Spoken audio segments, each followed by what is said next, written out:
So you can start.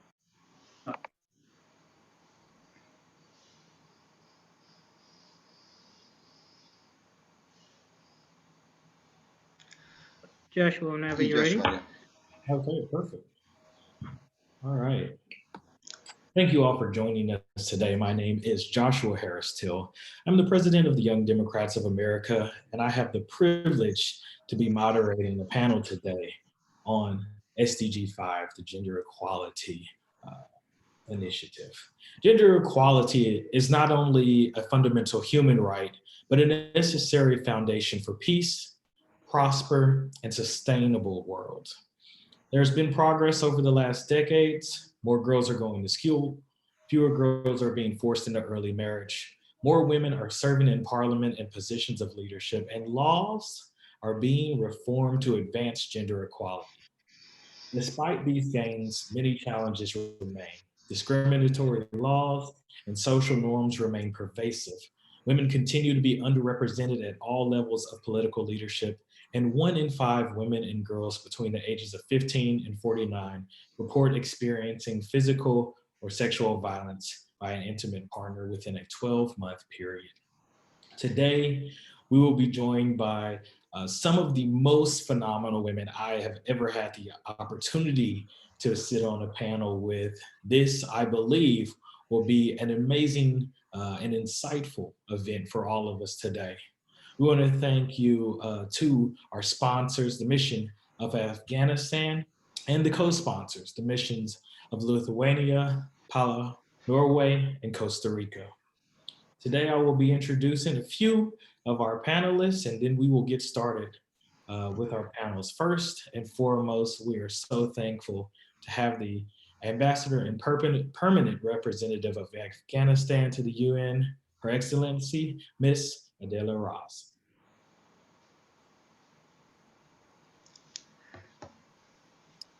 It's handed over to me. Yes. Okay, wonderful, wonderful. Honorable members of the Parliament, their colleagues and friends, thank you for joining us today for an event to discuss youth action to achieve the 5th Sustainable Development Goal, co-organized by Master Plan and the Permanent Mission of Afghanistan, and co-sponsored by members of the Master Plan's Advisory Board. I am delighted to discuss the important topic of gender equality with you today. As the Secretary General has observed, we're still behind in achieving the quality we wish to see in the goal we have set before us. SDG5 is the key to unlock progress on all other goals. Gender equality would significantly decrease hunger and malnutrition by reversing the feminization of poverty and empowering women to earn an income. It would contribute to a greener and more sustainable world. And as we have seen, that women leaders often make the hard decisions needed to reverse climate change and biodiversity loss. The inclusion of women in peace processes has created more inclusive, sustainable, and lasting peace. The empowerment of women in all global fora and leadership also remains critical. This year's UNGA made this abundantly clear. It was not until the third day that the woman, the president of Slovakia, addressed the assembly. We need more women leaders. The Secretary General has made great strides for gender parity within the UN, but it needs to be sustained. We are lacking women in leadership roles within security and humanitarian sectors, and there has to be more against the stereotypes of women in hardship locations.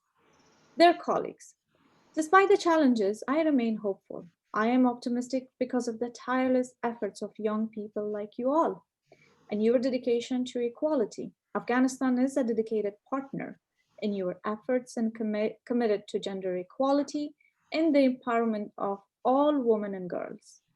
At the international level, we are proud to have just been elected to the Commission on the Status of Women for the first time in the history of Afghanistan.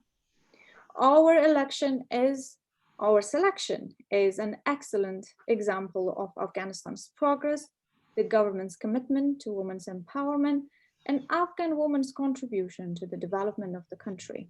The CSW seat also exemplifies Afghan women's successful journey from victims to effective global partners and multinational or multilateral platforms.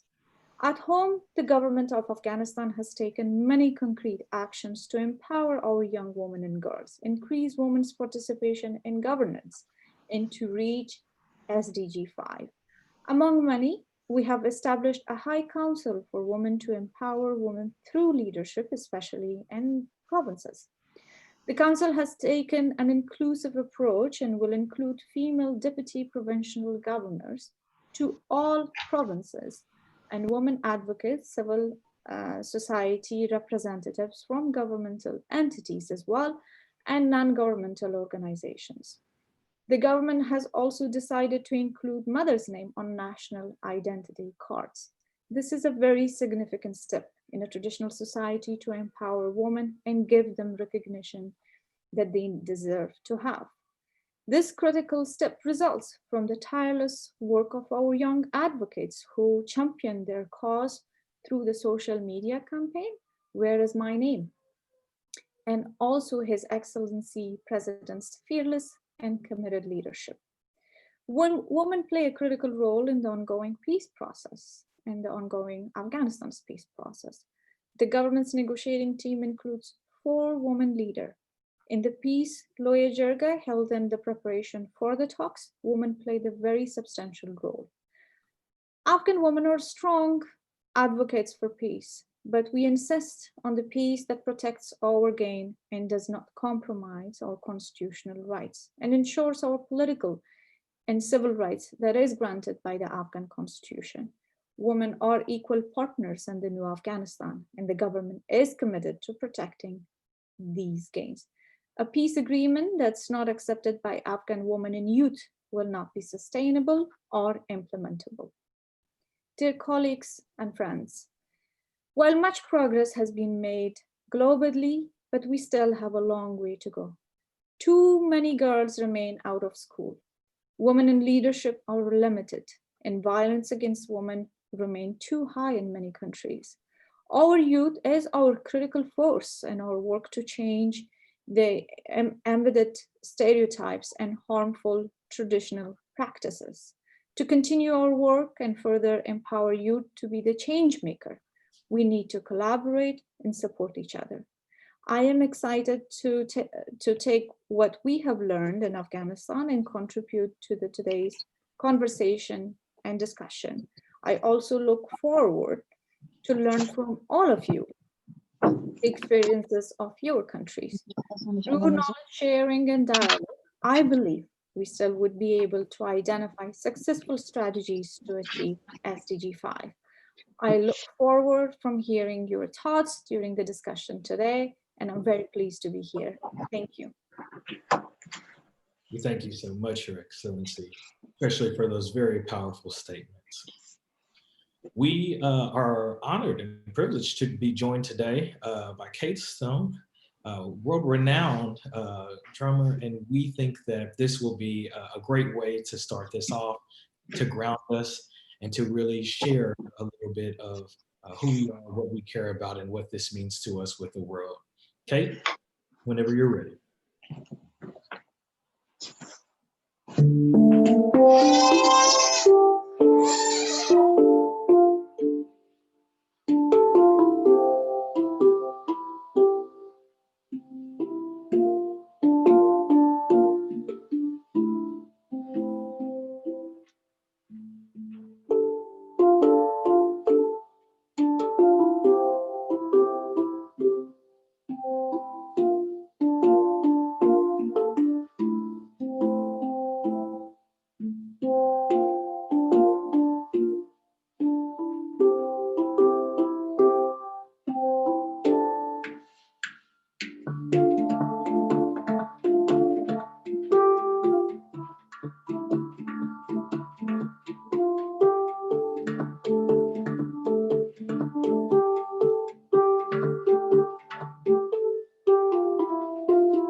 Thank you very much from Germany. That was absolutely amazing. We appreciate you so much for joining us and providing us with your phenomenal talent. Thank you. Thank you. I believe that what we are seeing today is just an amazing spectrum of all of the things that we as a society can be doing better, as we as a society can be growing from if we are making sure that everyone is on equal footing.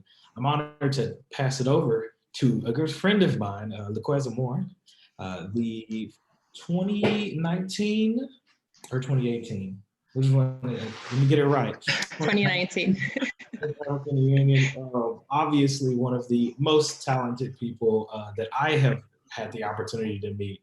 And so we welcome. Hi, everybody. I'm very honored to be here and just be amongst a whole group of people that share our passion for making the world a better place. And I appreciate the chance to talk about my thoughts on gender equality.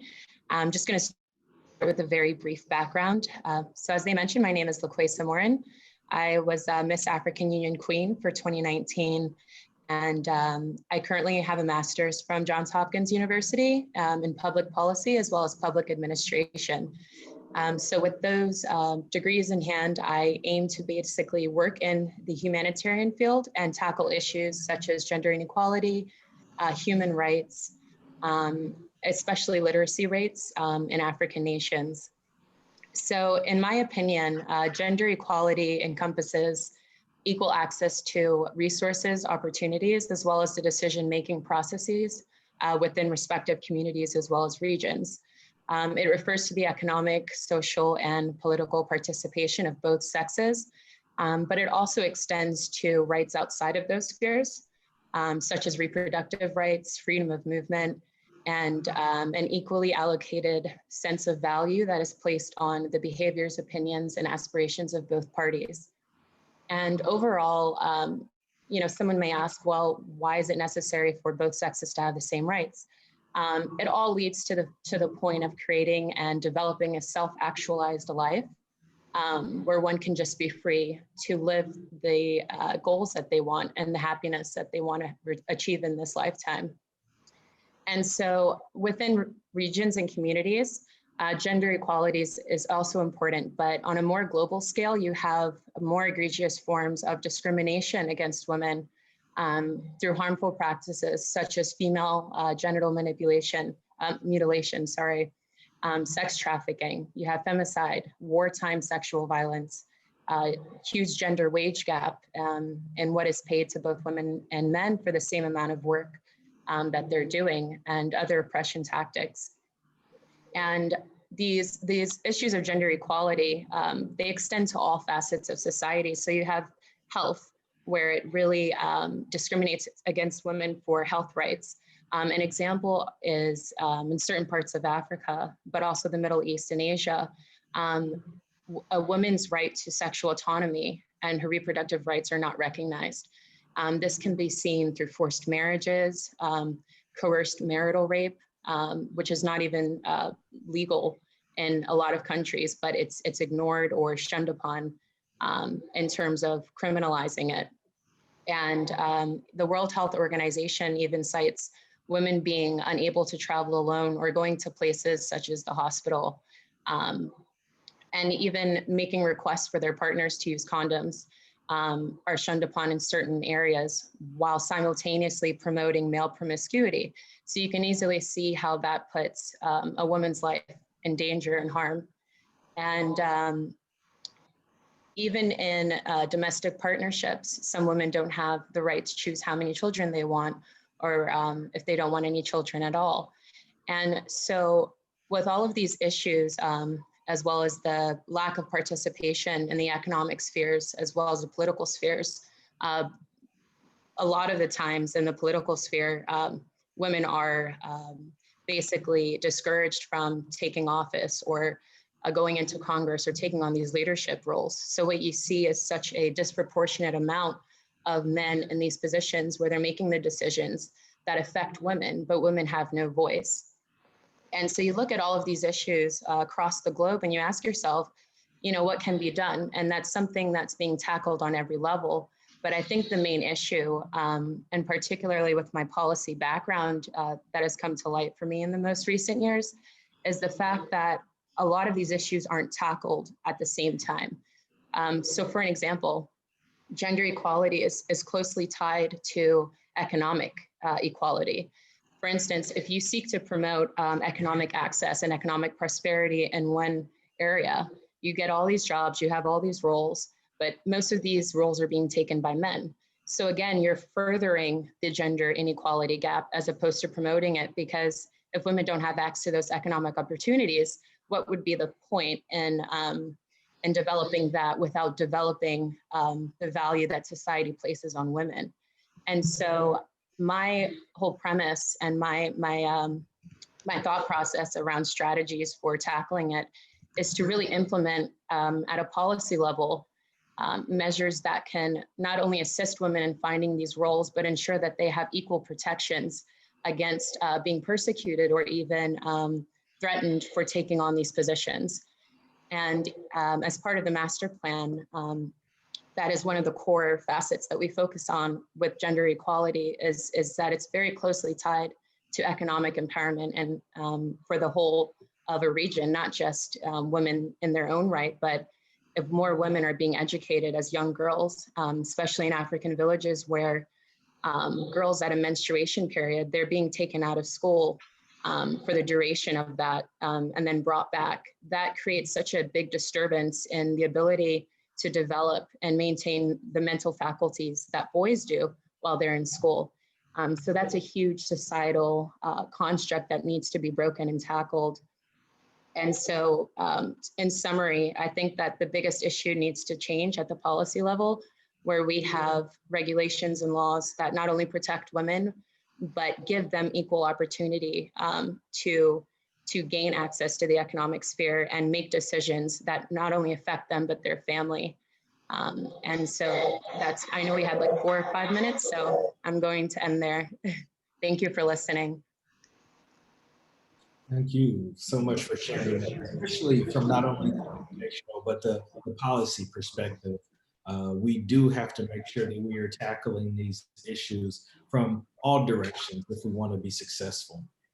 I now want to welcome the Honorable Ms. Kira Kichparana from the House of Representatives Parliament, a member of the Parliament at the House of Representatives of Thailand, to speak. Please. Right. Excellencies, distinguished colleagues, good morning. Good morning here from Thailand. It's 2 a.m. over here, but I'm very honored and very happy to be here and be a part of the discussion on a very important issues that's very close to my heart, which is gender equality. So a little bit of background on myself and on Thailand. So I'm the youngest female MP in the House of Representatives at the moment. And, you know, Thailand, we have had the election last year, and about 18% of our members are female, which is a little bit below the global average of 30. So in that sense, we still have a lot more to strive for. So the House itself, we have a women caucus, and we're working very hard towards legislating laws that will prove to be effective for women within the country itself. We're fortunate in the sense that we have a constitution that specifies that budget allocation should be a gender responsive one, meaning it should look at the appropriate measures for men and women, and also take in considerations such as age and physical attributes. So that is one thing we have. We also have the Gender Equality Act that came into force about 2-3 years ago. So we do have that. So on the letter of the law, we have that, but then when you look at the enforcement of it, we still have rooms for improvement. So speaking from experience, I do feel that the way forward for gender equalities within Thailand itself, we do need a stronger enforcement mechanism, because even though it's right there in the law that men and women are equal, when it comes to what is society perception of stereotypical women's role, that is still very conservative, and there are still domestic violence issues, rape, sexual assault. These are still things which we have to grapple with. And on the campaign trail, it's very difficult for one to become, to stand for political office. There are stigma in one being a female politician. So in that sense, I think we do need to create more male allies to fight for and stand beside women in fighting for these issues. And yeah, I'm very happy to hear about other countries' perspectives and solutions on how together we can help create a better environment for women and people of all gender to strive for excellence. So, I'm just gonna end at that, and very happy to hear from all of you. And we thank you. Thank you not only for providing a woman's perspective, but also the young people, the youth, actually feeling that they have a voice in you and speaking for the generations who haven't necessarily had that opportunity before. So we're extremely thankful to have you here. I would like to transition over to the Honorable Fatima Al-Ansar, the former Chief of Delegations of Foreign Affairs for the Government of Mali. The floor is yours.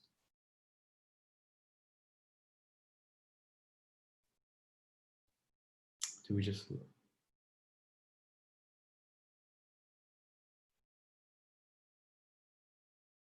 Do we lose her?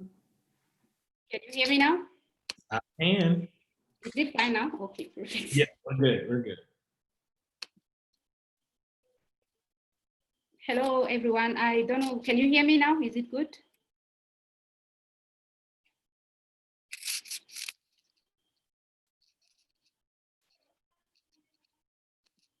Is the internet good? Can you hear me? Yeah, we can hear you.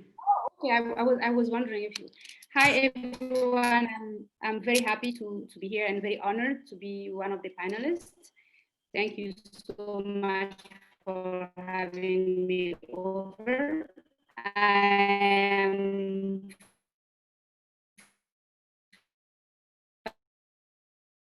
Fatima Al-Ansar. I'm from Mali.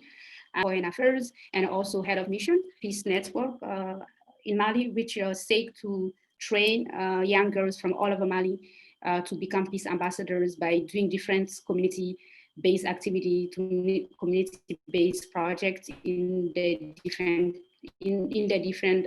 region in Mali and different communities. I'm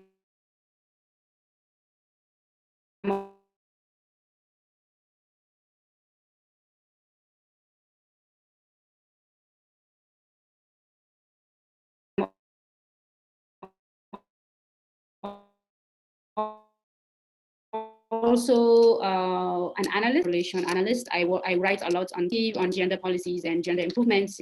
I'm also I just created the shadow transition in Mali. So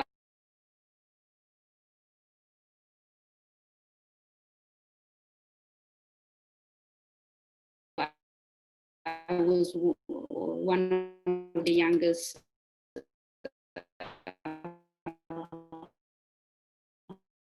in the committee. So I'm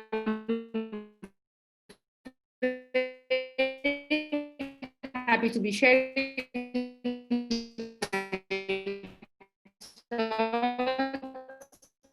And I think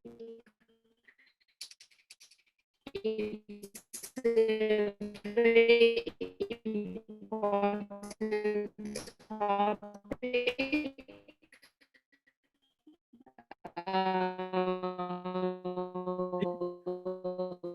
We might be having a little bit of connection issues. We are discussing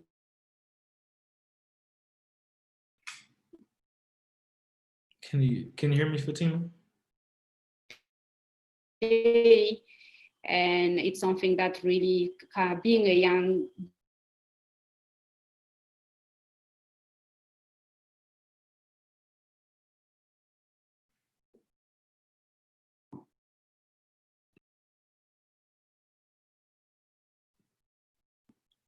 Do we lose you?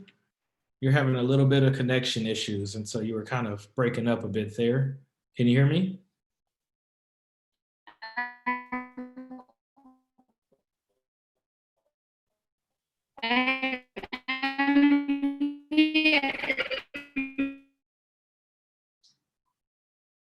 Seem to be broken up there. We'll put a message in the chat to let Her Excellency know that there were some connection issues. In the meantime, we will welcome.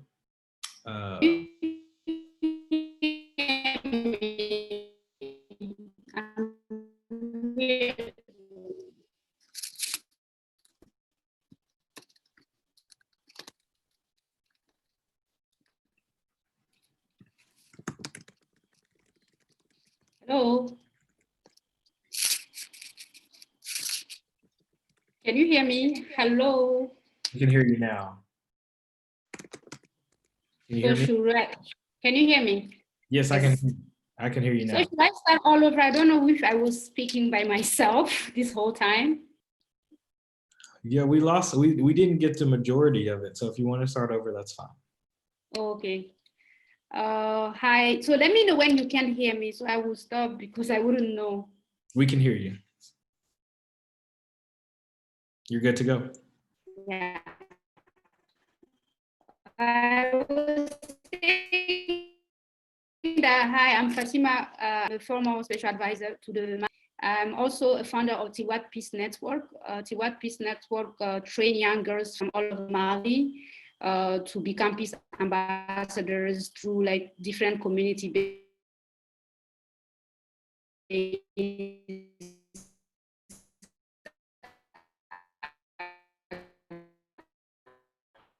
activities in the different communities. I'm also a political analyst and a gender and international analyst, gender national and the local newspapers. The current transition committee that's wrote the chart of the transition for the transitional governments. I was the youngest female on that. I was saying that I'm from Northern Mali. I'm a Tuareg girl. So growing up, I was lucky enough that my dad joined the army, because the region where I was from, education for young girls is not something that they would dream of as a Tuareg girls. But I was lucky enough that I was able to have access to education. But there are still a lot of young girls out there in that region, in a lot of different regions similar to that are discriminated to have access to education, and are also discriminated to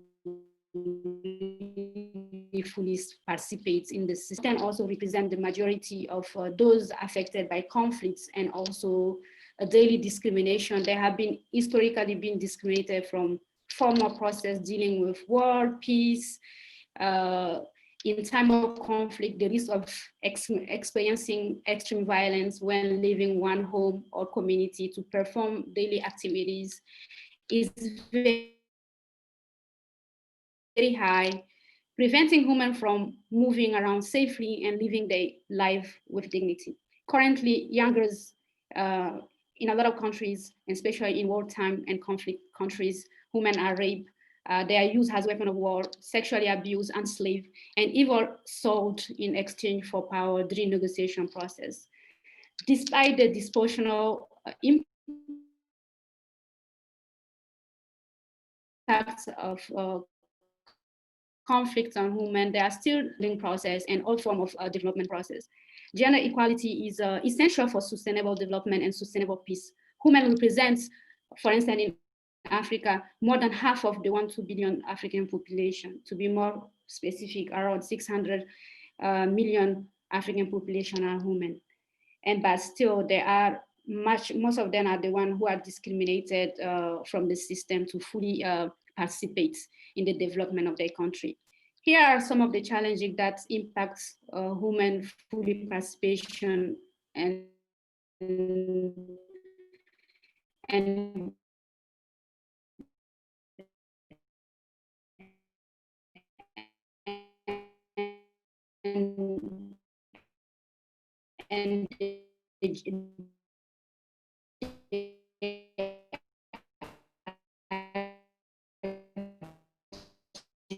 gender to reach gender equality. First of all, of girls in school, social lack of education, there is an economic exclusion from the financial system that perpetuate the discrimination as well, because most of women we see in the African countries, especially in Mali, work in the informal sectors.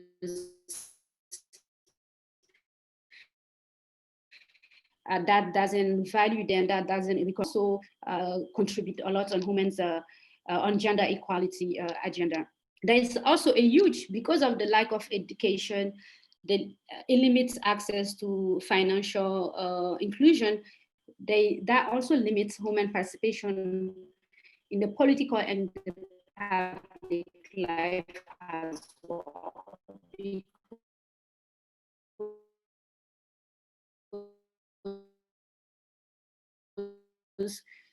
We need women to be educated so that we can also allow them to need to empower, give them place at the decision-making tables of women, and they can also influence policies that influence the life of women in their respective countries.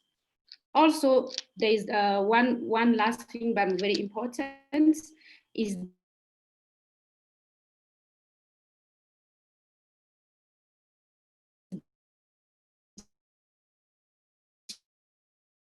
gender-based violence as well, in terms of women from peace to talk about women's experiences. So why don't we have then at the decision-making table, we will see a lot of peace agreements, peace building meetings. We don't see women on that table.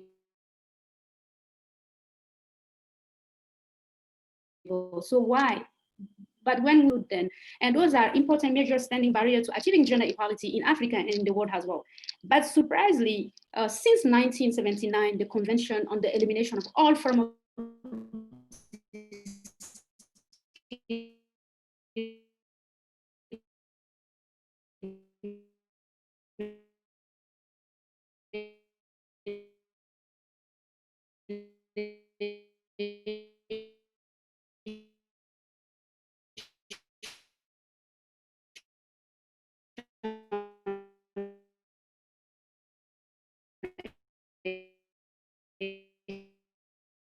against women,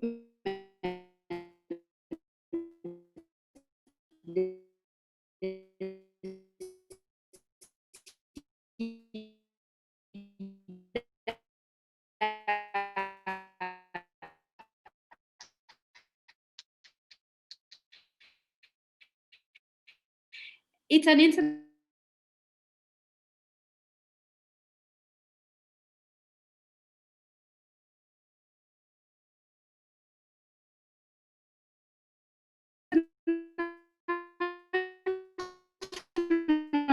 treaty that was adopted in 1979 by the UN General Assembly.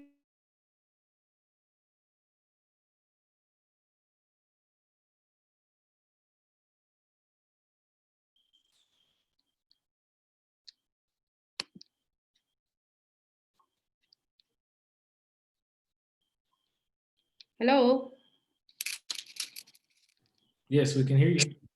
Oh, when did you stop? Because I think the internet cuts. Right. So I would have you start back over when you said you wanted to talk about something that's really important, and you started to speak on the fact that at a lot of peace meetings, there's not women at the table.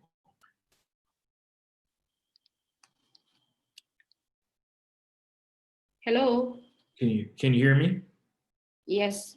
Oh yeah, so I was saying that there's gender-based violence and also harmful cultural practices and inclusion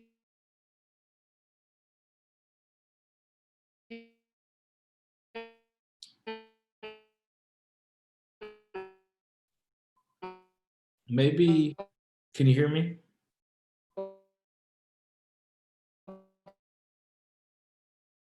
Can you hear me?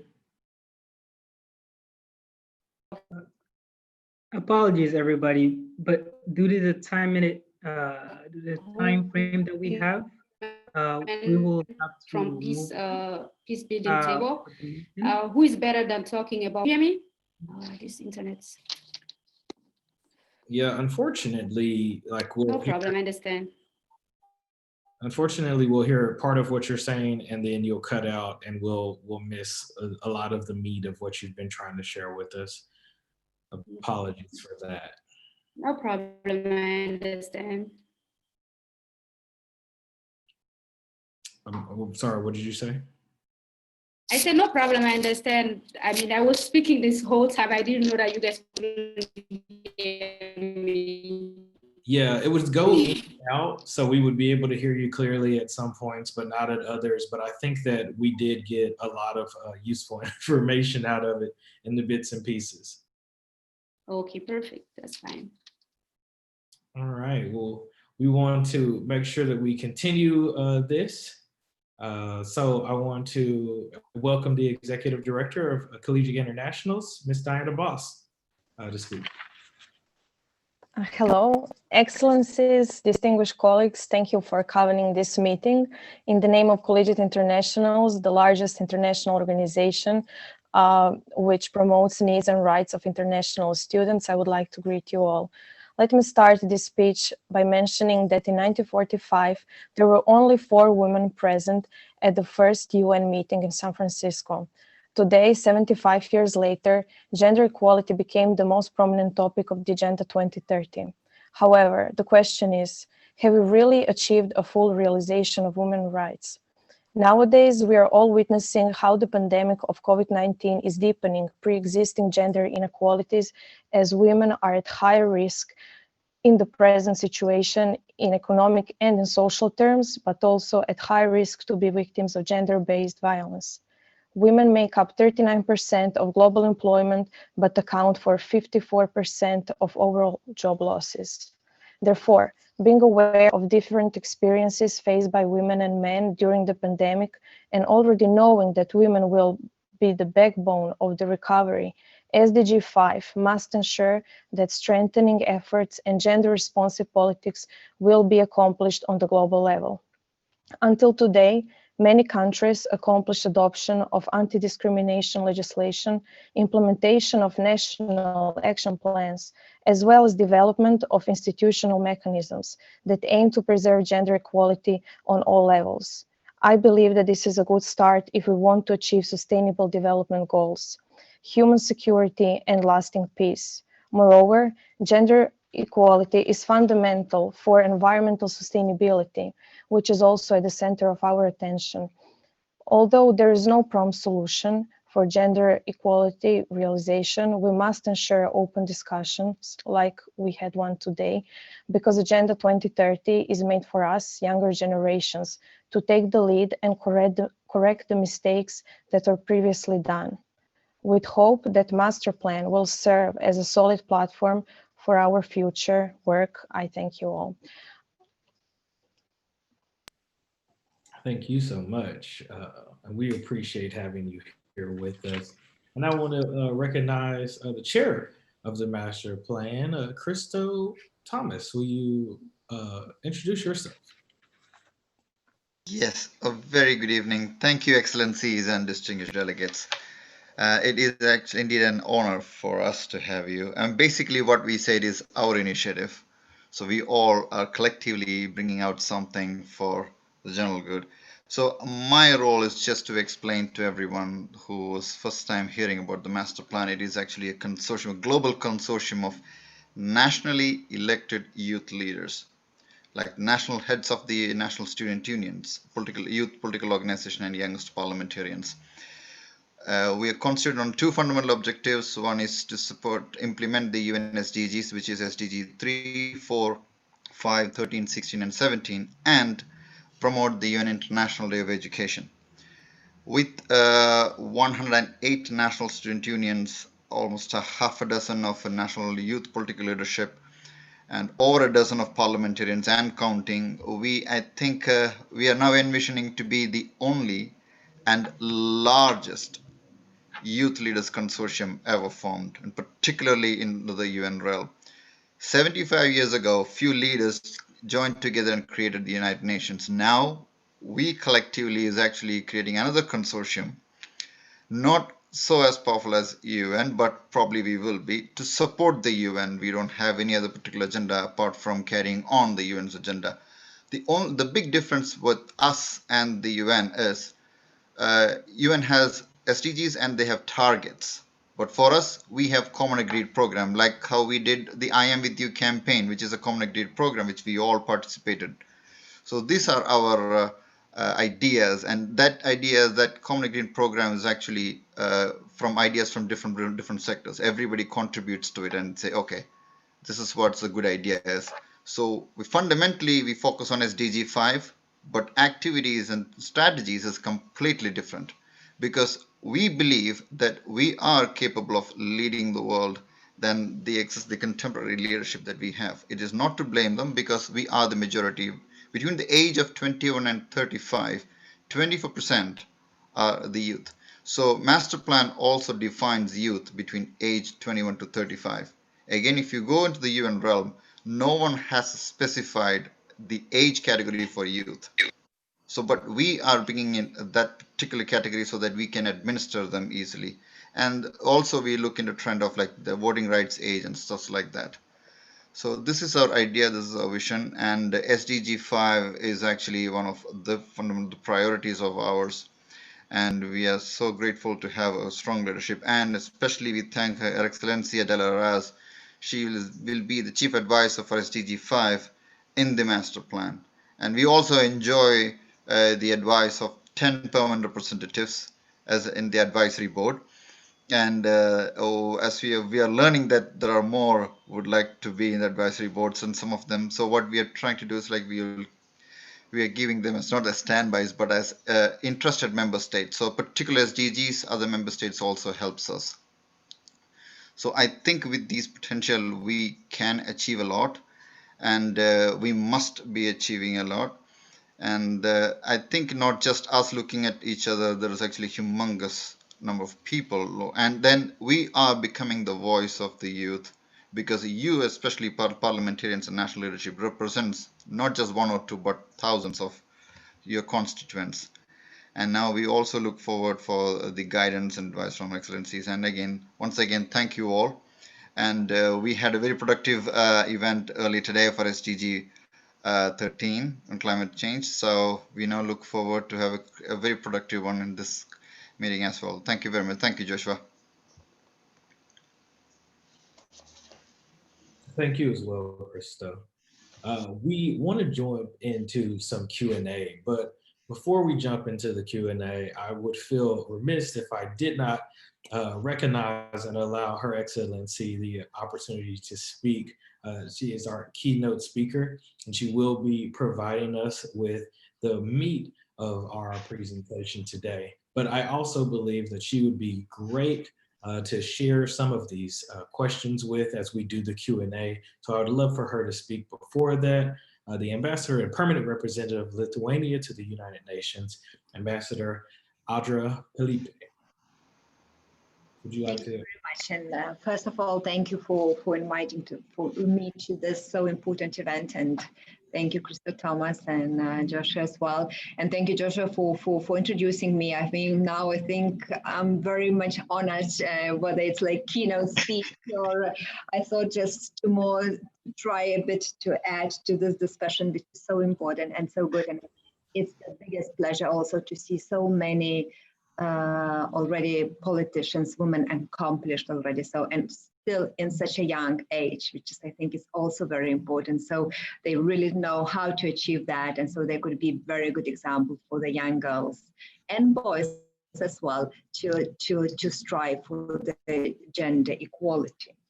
But I think when we asked about when will be there enough women of the Supreme Court, Justice Ruth Bader Ginsburg would respond that it would be enough only when there were 9 women out of 9 judges. And I think that people would be usually very shocked by this answer. I think they got used to the idea that all male calls, all male discussions, panelists, or all male government is still very common and observed, and it's nothing shocking. But all female composition, or at least equal representation, is somewhat yet surprising and quite rare to find in practice. Unless I can say that unless it's discussion about the gender equality. So usually that's female, which is not a good example either. So according to the UN Women Statistics data, in 1919, only 20%, a bit more than 20% of government ministers were women, while only 24% of all national parliamentarians were women as well. So it's still quite low number, despite their expertise and proven abilities. Women's leaderships and political participation is still very restrictive. Moreover, during the COVID-19 pandemic, we realized how fragile situation of women and girls is. And even those advantages which we had before, they're very quick to disappear. For instance, while women were already doing most of the world's unpaid care work prior to the pandemic, emerging researchers suggest that the crisis and shutdown have resulted in a dramatic increase in this burden. Globally, women and girls are responsible for 75% of unpaid care and domestic work.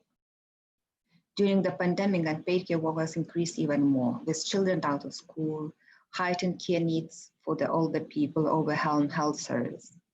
In a labor market, it is estimated that women's jobs are almost 2 times more vulnerable to COVID crisis than men's jobs as well. Women make up to 39% of global employment, but accounts for 54% of overall job losses. Women's marginalization in our societies and political sphere is a complex problem. There are many reasons, as we heard today, why the woman is still disadvantaged in this position and what should be done. We already heard that we still have to adopt and implement many measures. First of all, to have actions on policy level. We have appropriate laws, but we also have conditions to implement the laws. Sometimes adoption of the laws is not enough. We need appropriate education for all girls and boys. We need economic conditions as well to ensure real women's empowerment and participation in economic life. But today I would like to raise one also particular issue. It is deeply rooted gender stereotypes that lie within our societies, and one of the reasons why women access to decision-making and leadership is still so limited. I think somebody also mentioned that existing in all our societies, in all parts of the world, gender stereotypes negatively affect women's and men's, girls and boys' ability to pursue careers and make choices about their lives. While disregarding individual or personal abilities, they create prejudice and distorts and arbitrary images, for instance, what true leader is, or only based on gender. So we can see sometimes that the leaders are understood to be the boys and women are more for the house, keep work or manners or something. Intersecting with other stereotypes, gender stereotypes have a disproportionate negative effect also on the groups of women, such as women from minority groups, women with disabilities, and others. And I think we cannot expect to enhance gender equality in any field if women and men are given roles based on oversimplified assumptions, and women are not even allowed to be in places where decisions are being made. So I think the stereotypes and society perceptions differ from society to society, but I think that's more or less in every society we face those challenges. Therefore, changing deeply entrenched beliefs it is God. And it's why to battle negative gender stereotypes, we must influence the social norms of today. First, we have to ensure proper education. And we have to start education for really childhood and with the kids to show that the equality and men and women's situation is the same. Another thing, and here what Crystal Thomas mentioned, the youth role in also battling stereotypes. Because even we have started from the children and kids, and youth is our future and for tomorrow. So your voice is much better heard and vocal. So you have to be those advocates which do and go for changing of the societies. And it's easier probably for the young people as well to change them. Another thing, men involvement as well. There are some initiatives, he for she, something, but that's as well very crucial to have men advocating for gender equality, not to enforce another stereotype that the women's empowerment, real gender equality is the matter only for women. I think it's the matter, as many of us mentioned today, is the matter of the whole society, men and women, girls and child. So we shouldn't forget, and that's why I'm very happy to see also in this panelist, not only women, but also men as well. And of course, I mean, to involve all members of the society. Sometimes it's good to invite the celebrities, which are so much now to advocate for that. As we see now, members of the parliament, of the government, especially, to be true advocates for this. And of course, we have to teach them in their families. But we have different families sometimes as well, so it's not right. So it's so much measures and instruments should be used for that. And it's really long struggle. We already advanced a lot. There's big advancement in the gender equality and women's empowerment, but some still long way to go. So once again, thank you for organizing this event. Thank you for very productive discussions, and looking forward to the questions and answer session and continuous work as well on this topic. So thank you. Thank you so much. I've been taking notes here while you all were presenting, and I think what you started off your statements with really kind of encapsulated what I wanted to start the question and answer period off with. When we think about representation and we think about the disparity between men and women in these elected and appointed positions, we see that there is oftentimes far too few women in our government for it to actually be representative. So how do we get more women elected? How do we get more women appointed? How do we have these seats filled by women? And any of you feel free to answer this question. How do we get more women involved in this political process? I know that Luqueza said with the education, it starts at a young age. And I know that's a part of it, but can we expound upon that a little bit? Anybody?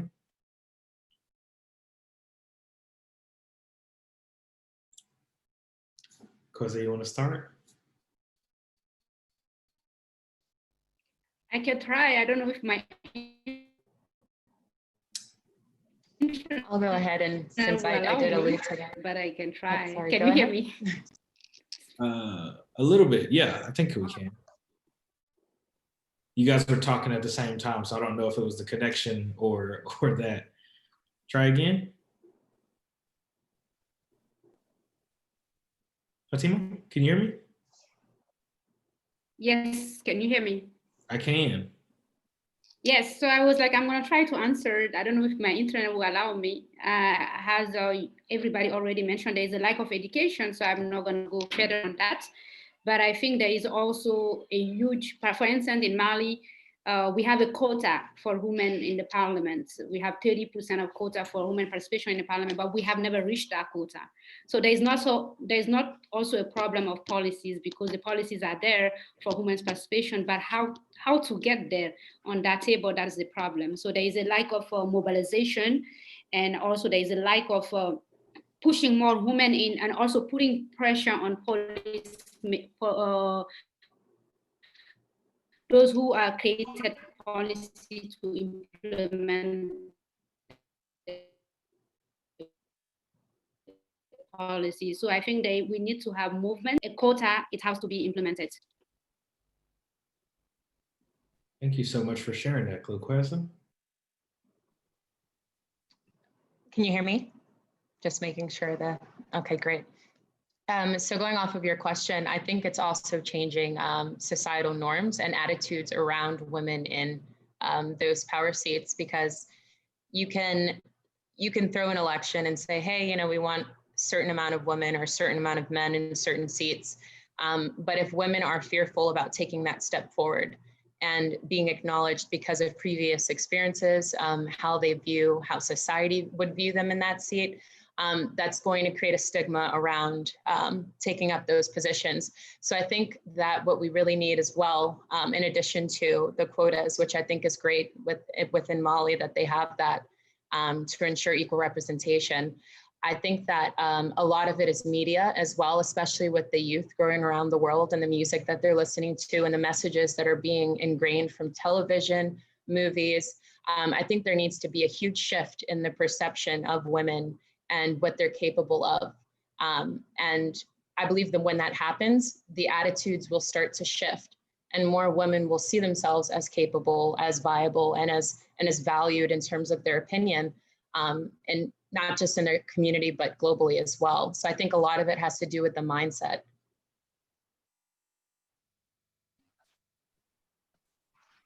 If I may add on to that.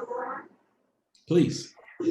Right. So I do agree with, you know, my two colleagues here that it's about education as well as media coverage and the societal perception on female representatives.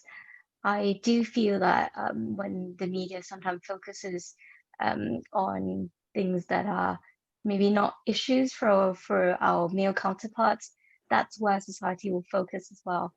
I think we do need to create an environment where women feel that they are accepted, that they do feel safe to step forward and take up that position. And I do think that leading by example is very important. From my personal experience, I think when women MPs do speak up in Parliament, not just for women's issues, but maybe on the economy, on security issues, on fields that are generally occupied by men, male-dominated, that's when you know, women in society start to see themselves in their representatives, and I think that's the first step forward. So I think being a female MP, women that are already in that position, be it elected or appointed, you know, we need to work a lot harder, that's for sure. But I think if women do feel that the female representative are doing more for them and for the country, not just on female issues, then they will feel more ready to step forward to take up those positions as well. I think that's phenomenal, and what you bring up there is the representation. Representation matters. When you are a young woman and you get to see a young woman as an elected official, you get to see yourself in that position. And I think that is so important for our young women all across the country. And I think another part of that is really big is that men have to utilize their positions to create that access. They have to be a part of the solution. They can't stand in the way of that progress and expect the progress to still come. They can't occupy all of these seats while also saying that we need more women at the table. I know I was joking with Christo that I didn't feel qualified to moderate this panel because I was like, you all are so phenomenal in your own right. You know, we needed a woman just as phenomenal to be leading this panel. He says, it is our job to make sure that we're using our voices to be a part of the solution. So I'm thrilled about where this conversation is going already. As we move into it more, Her Excellency made a really great point about having women at the decision-making tables, right? It's not just about having women elected. We know that women oftentimes can be elected, but still not be given the right committees or the right assignments or sitting on the right boards to have that influence. When we talk about getting onto those boards, when we talk about having a voice at that table, what is it that we think these people in power need to be doing better to create that access? Fatima, I would love to start with you since I know that was a part of your statements. So I was saying that who is better to, we have noticed that in a lot of like peace agreement discussion, or like, for instance, in Mali, we have what we call the peace agreements implementation, l'accord de paix, but we never had women in the peace agreements, has a peace agreement team members. Just very recently is when we were able to push pressure. So now they're having like more women to join in to the session. But how can we talk about the experience of women living in a conflict area in northern Mali or in a different part of the African country where they're even absent in the room? And I have noticed that when we talk about women's experiences when they are in the room, because I have been a lot in the scene, how that have a lot of impact on like policy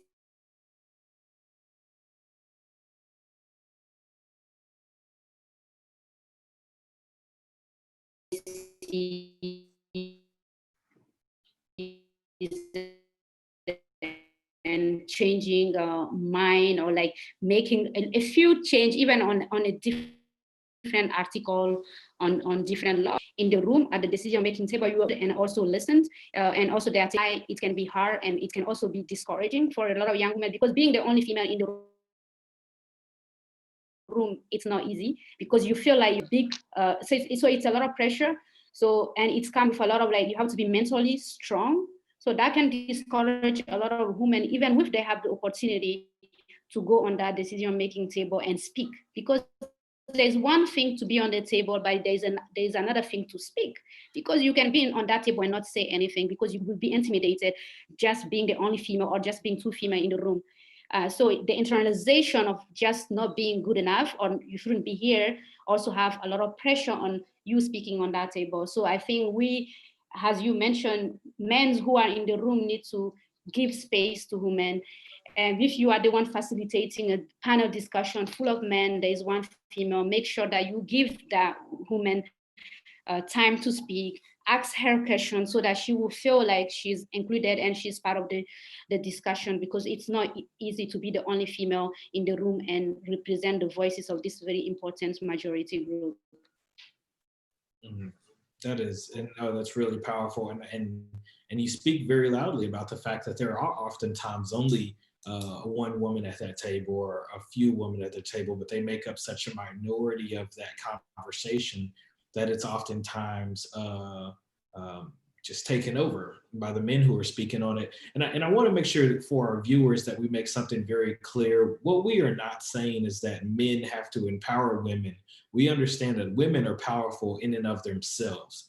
It is our job to make sure that we are using our privilege as men to speak to other men and make sure that they're respecting the women, respecting their voices, respecting their time, respecting their ideas when we're at these tables together, so that we are letting them have their opportunity to speak.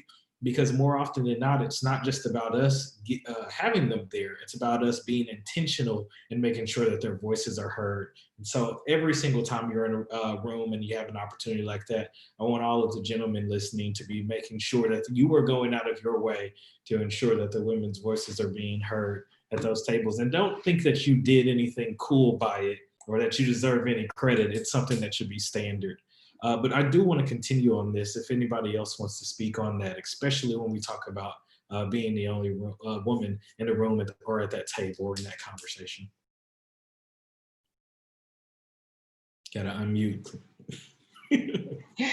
So I was just going to add on to that. I know in my little segment, I mentioned how the decision-making process is important, but also how it's important to equally place like the value and the perception of that opinion in comparison to men.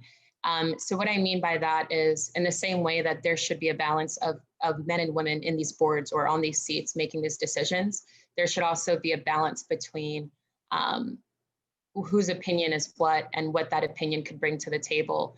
And I think that a way to encourage that in board meetings or what have you, is to allow everyone an opportunity to speak out and say what their opinion is on the matter, and then have a honest discourse and discussion on it without the need to kind of criticize or kind of belittle anyone else's opinion. Because I feel like sometimes that may happen where, in the case that you mentioned, there may be one woman and 6 other men.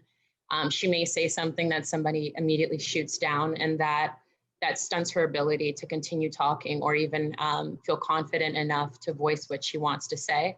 So I think that encouraging men, as you said, to use their privilege to give that space, hold that space for women, and to really consider and value that opinion, and really consider it in the bigger scheme of what it is they're trying to achieve is critical. But I think that when more women are on those boards, or there's a more proportionate balance, that those issues will become less visible. That's really good. Diana and Your Excellency, Plepita, sorry. I want to get you guys in this, because when we think about your positions as an executive director, you are, the buck stops with you on a lot of decisions. When you think about an ambassador, you represent the entire country. These positions of power have you really at the top of the food chain in a lot of these scenarios. So I would love to hear from both of you on this as well.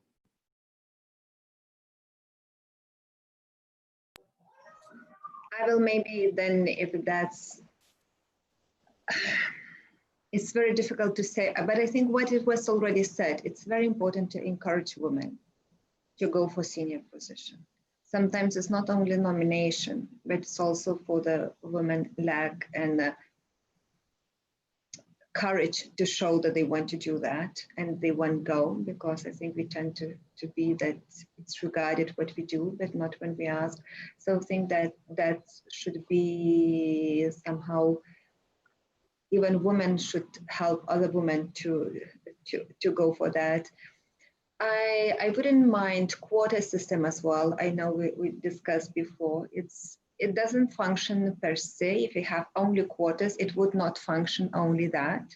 We need somehow to strive to implement them, but they're also important tools sometimes to have more women nominated.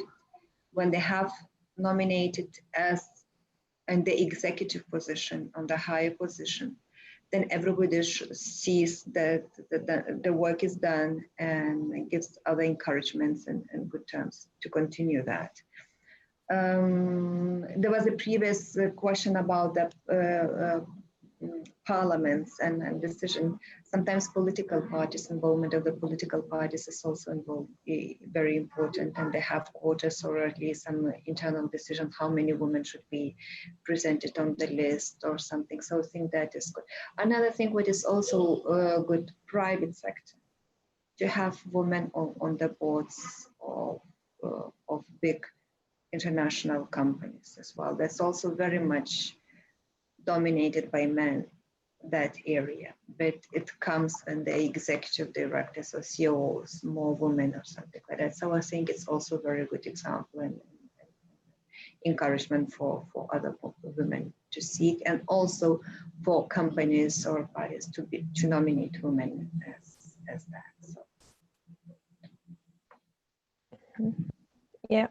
I would like to add only one thing because everything is already said, but we have to be aware that this fake image of us, like women and men having equal rights, is completely false. And sometimes we are talking about like equal job opportunities, equal right to participate in, you know, in any kind of like meetings or actions that we have to take on daily basis.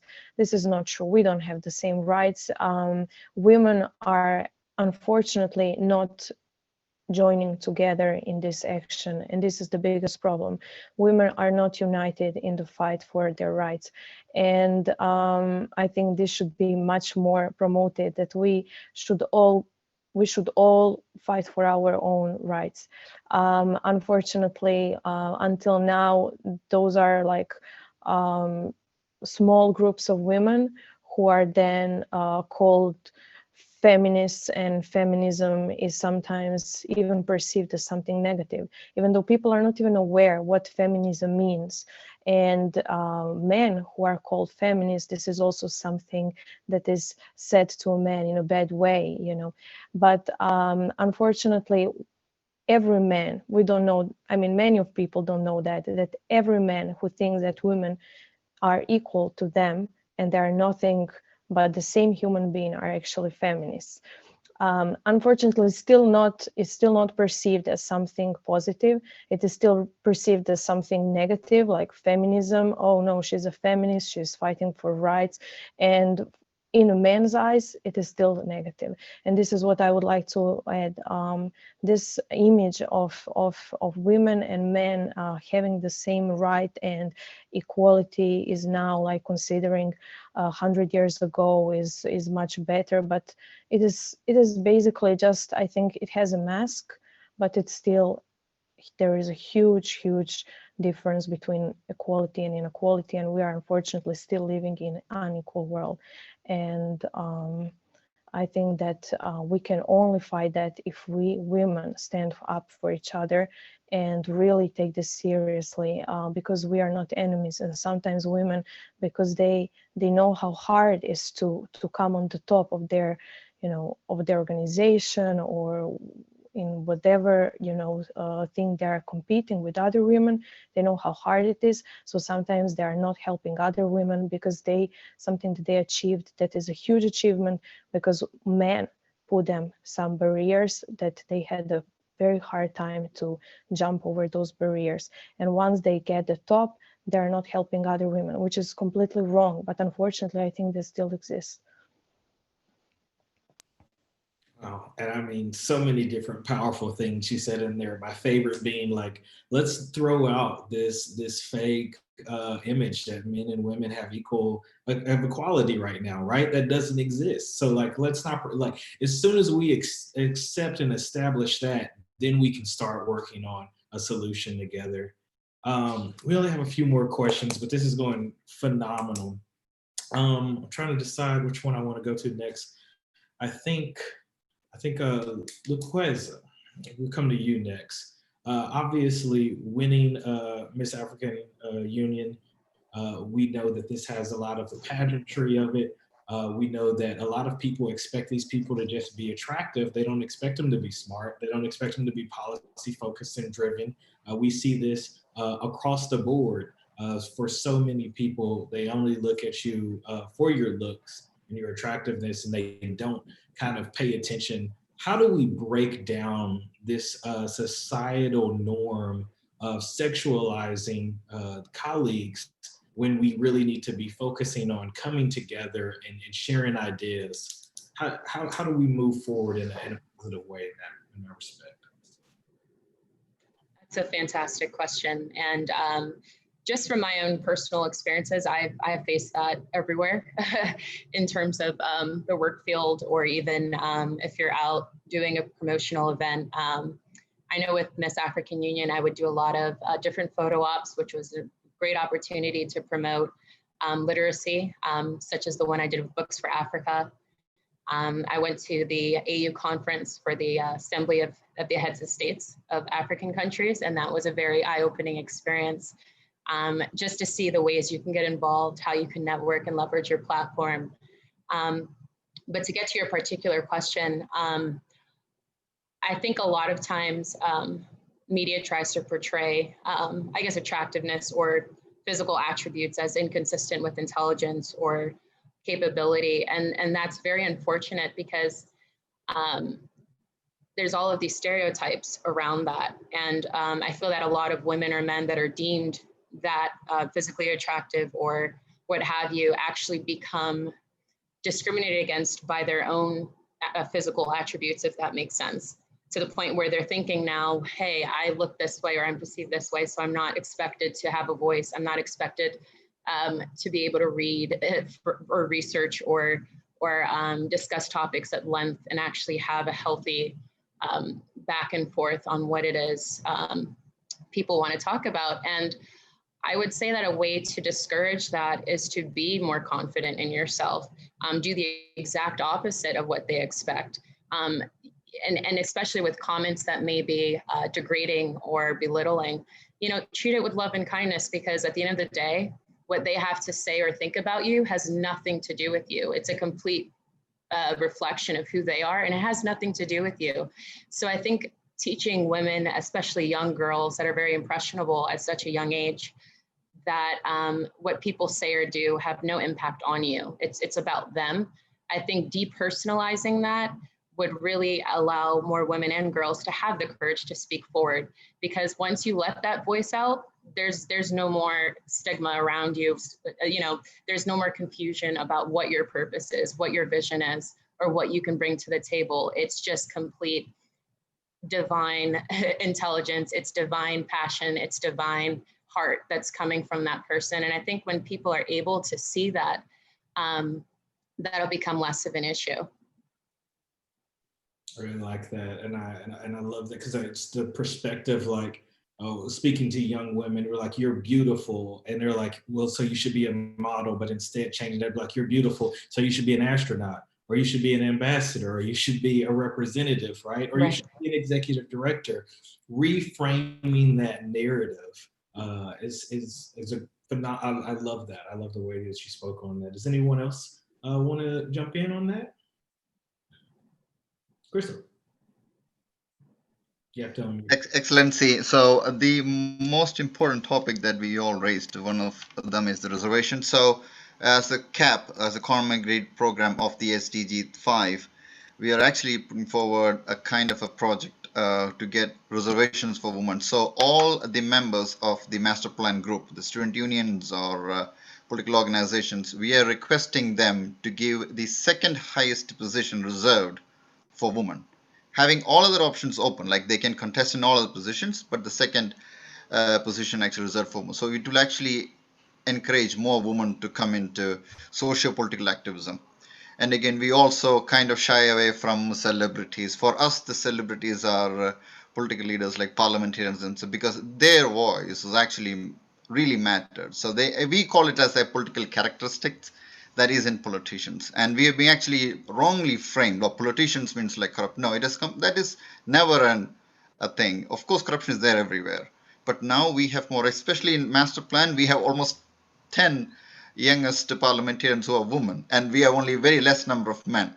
And now I think the trend is like more women are coming into socio-political sector. So this is what we are trying to draft. Probably as soon we will. And again, for SDG5, the involvement of men in supporting you. SDG5, the lead is actually Joshua is leading the SDG5 for the master plan project. So that is our from our end as from master plan. So probably this is the kind of call to action that, and we have heard from everyone about the reservation, but I don't know how effective member states will be. So this is kind of thing that we would like to ask you also. Like, and I think Fatima and Kiara also mentioned about that, Excellency. So if you have any say on that, like, will it work? But in our way, we can make it happen, because the master plan as a different institution, we can actually make that change. But again, depends upon individual organization to accept it. But again, we can put forward. And your take, will be happy to know, like, what you have to say on.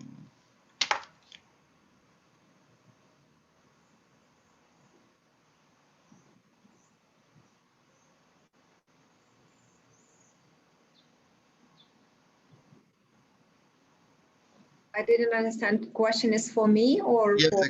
yes. So will member states have such reservations, or will member states actually support these kind of initiatives when okay, someone comes up with okay, when we have to do these reservations kind of thing, as as a separate entity institution like master plan, we can make it happen. But all the members, yeah.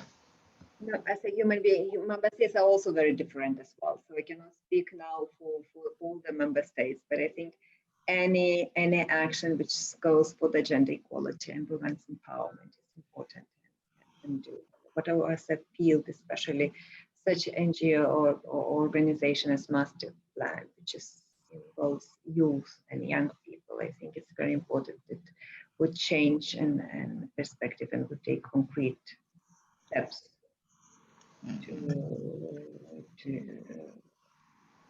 to go for encouraging women to participate in teaching. I know, I mean, for some countries, maybe it's not that they are appointing, and we talked about before, appointing women in the senior positions and in important positions. You know that some countries even postpone nomination of ambassadors, trying to get women ambassadors to the important positions to show their adherence to the gender equality and really wanting to contribute that. So I think it's very much depends also on the member states. And something, and we have to push and to advocate for that. And the civil society's voice is very important, the national civil society as well. Oh. I'm not sure if I because we just want to know, like, that's very true, because you also have a governmental and political thing back, because UN can't make any much of decisions. There's also there should be a political conviction, like the political parties of the government must make this decision because there are countries who actually have legislations in table keeping reservations for women, but nothing has been accomplished yet. So in our thing, so what we are actually showing the UN or rest of the world is like, yes, we are actually implementing it, the master plan wise. Okay. Thank you. Thank you. And I think, you know, as we get ready to wrap up our panel, I always believe in ending a panel with a call to action, right? And so I know that I have some words that I want to say, but I really want to kind of open this up to you all and let you kind of make that call to action as well. One of the reoccurring themes that I've heard is, you know, young people, the youth. And so we talk about the youth, when we talk about public office, when we talk about this notion of waiting your turn and how young people in today's society don't believe in waiting your turn anymore. We believe that we deserve a place at the table right now, especially young women deserving a place at the table right now. Representative Kibarana, I want to start with you. Obviously, you are the young person who didn't wait your turn, quote unquote. You believed in yourself, you ran for it, you got elected. The people believed in you as much as you believed in yourself. A call to action for young women across the world right now, what would you say to them? For me, I think the most important message for you know, young boys and girls everywhere would be to never stop fighting until everyone's on equal footing. I think our mistake sometimes is to believe that we have already arrived, meaning, like, for example, maybe for myself, I'm in parliament, there are a number of female MPs. That means we have achieved gender equality, which in fact we are not there yet. Just because we made the first step, you know, doesn't mean that we've won. So I think sometimes maybe the quota system has, you know, its pros and cons, but it can also be mistaken as a form of, you know, female tokenism, which is not something that, you know, we should strive for. So at the end of the day, you know, there's always room for improvement. Feminism, I think it's very important to incorporate the concept of intersectionality. As long as there are still women being oppressed around the world, where you know, there are still stereotypes that are harmful to both men and women, we do not stop fighting. That's my message to everyone out there. I love it. Do not stop fighting. It's a great and strong message to give. Diana Box, can we come to you next? Can we speak to young men and women about how they become the next executive director, how they become the next big cheese, head honcho in charge? Yes, they should. We should continue talking. We should be open about the issue. The cure for our problem is in us, and we are making a little step today. But if we want a big cake at the end of our road, we have to put our efforts in it.